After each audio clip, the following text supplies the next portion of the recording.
Hai, Assalamualaikum. Bersama lagi dengan saya Cikgu Lia Osman bagi slot BN tahun 5 SK. Jadi pada kali ini kita akan teruskan dengan aktiviti di halaman 202 yang bertajuk Pribadi yang Baik. Baiklah murid-murid, pada akhir aktiviti ini cikgu berharap murid-murid dapat memahami dan membina dua ayat aktif dan dua ayat pasif mengikut konteks. Jadi mari kita lihat aktiviti di halaman 202 iaitu pribadi yang baik.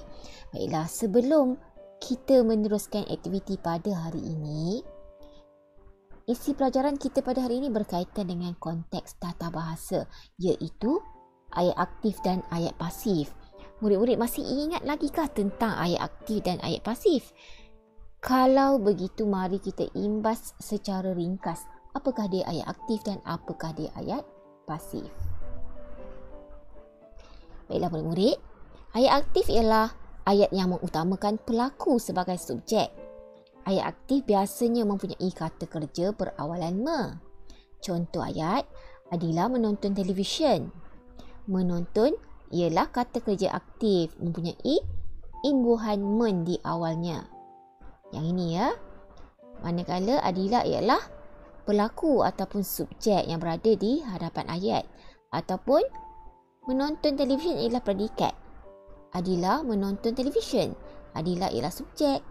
Manakala menonton televisyen ialah predikat. Ini menunjukkan ayat ini ialah ayat aktif.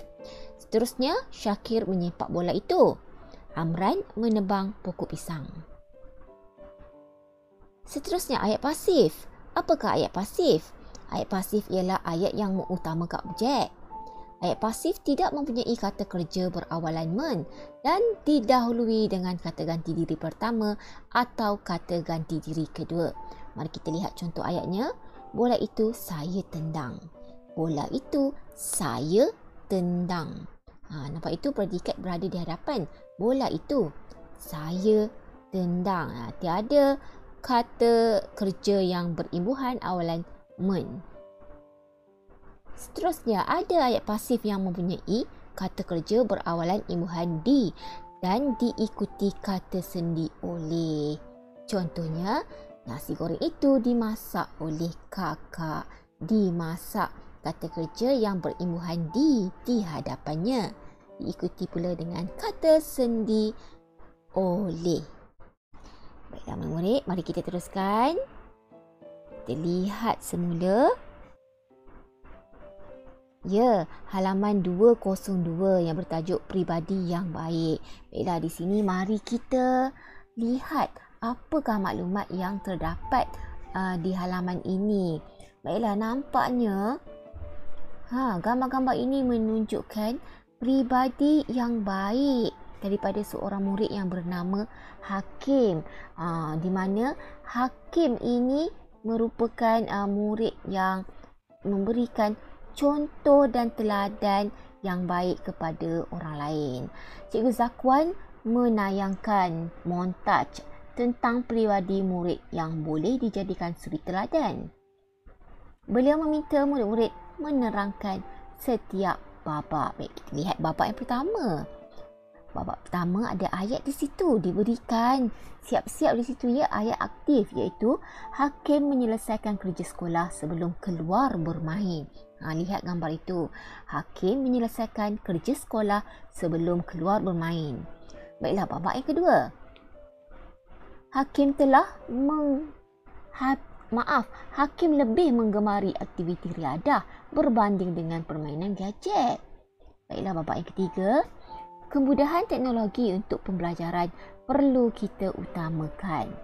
Ayat pasif, ayat seterusnya ialah Hakim kena puji oleh guru itu kerana selalu bertanya jika tidak faham. Baiklah murid, mari kita lihat satu demi satu gambar ini dengan lebih dekat ya. Baiklah, ini dia babak yang pertama atau gambar yang pertama yang sudah disediakan dengan ayat aktif di bawahnya iaitu Hakim menyelesaikan kerja sekolah sebelum keluar bermain. Baiklah murid-murid, di sini kita akan melakukan aktiviti menukarkan ayat aktif ke ayat pasif.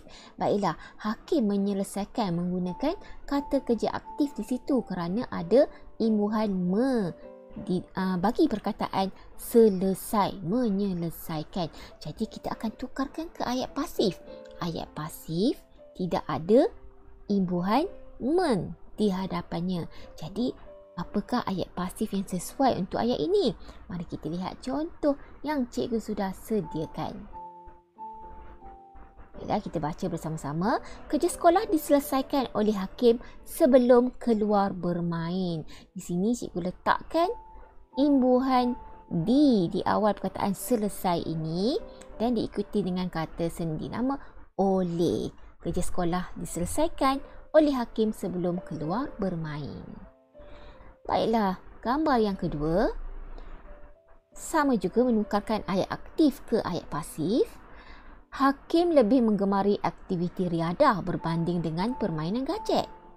Bagaimana kita nak tukarkan ayat aktif ini ke ayat pasif? Baiklah, ada kata kerja aktif di situ, iaitu menggemari. Baiklah, mari kita lihat contoh ayat pasif yang sesuai. Aktiviti riadah lebih digemari oleh Hakim berbanding dengan permainan gadget. Aktiviti riadah lebih digemari oleh Hakim berbanding dengan permainan gadget. Jadi kita perlu sesuaikan susunan ayat pasif ini dengan betul ya, supaya ayat itu lengkap dan tepat. Baiklah, di sini cikgu letakkan imbuhan di hadapan kata kerja gemar. Seterusnya, gambar yang ketiga, menukar ayat pasif ke ayat aktif pula. Baiklah, ayat pasif yang tersedia di sini ialah kemudahan teknologi untuk pembelajaran perlu kita utamakan. Mana satu ya murid-murid kata kerja di sini? Mari kita lihat contoh ayat aktif yang cikgu sudah sediakan. Baiklah, ini dia contoh contoh ayat aktif yang cikgu sudah sediakan di sini. Kita perlu mengutamakan kemudahan teknologi untuk pembelajaran. Jadi, utamakan tadi cikgu tambahkan, cikgu jadikan kata kerja aktif di situ. Kita perlu mengutamakan kemudahan teknologi untuk pembelajaran. Baiklah, mari kita teruskan dengan gambar yang terakhir. Menukar ayat pasif ke ayat aktif juga. Ayatnya ialah Hakim kena puji oleh guru kerana selalu bertanya jika tidak faham. Nampak di situ ada kata sendi oleh. Baiklah, mari kita tukarkan ke ayat aktif. Contohnya yang cikgu sudah sediakan. Guru memuji Hakim kerana selalu bertanya jika tidak faham. Memuji. Di sini puji saja, tiada imbuhan. Di sini dijadikan sebagai kata kerja aktif, iaitu guru memuji Hakim kerana selalu bertanya jika tidak faham.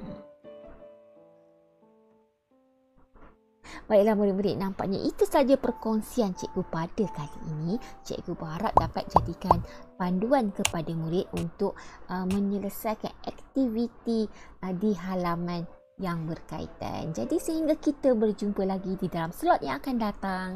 Bye-bye. Assalamualaikum.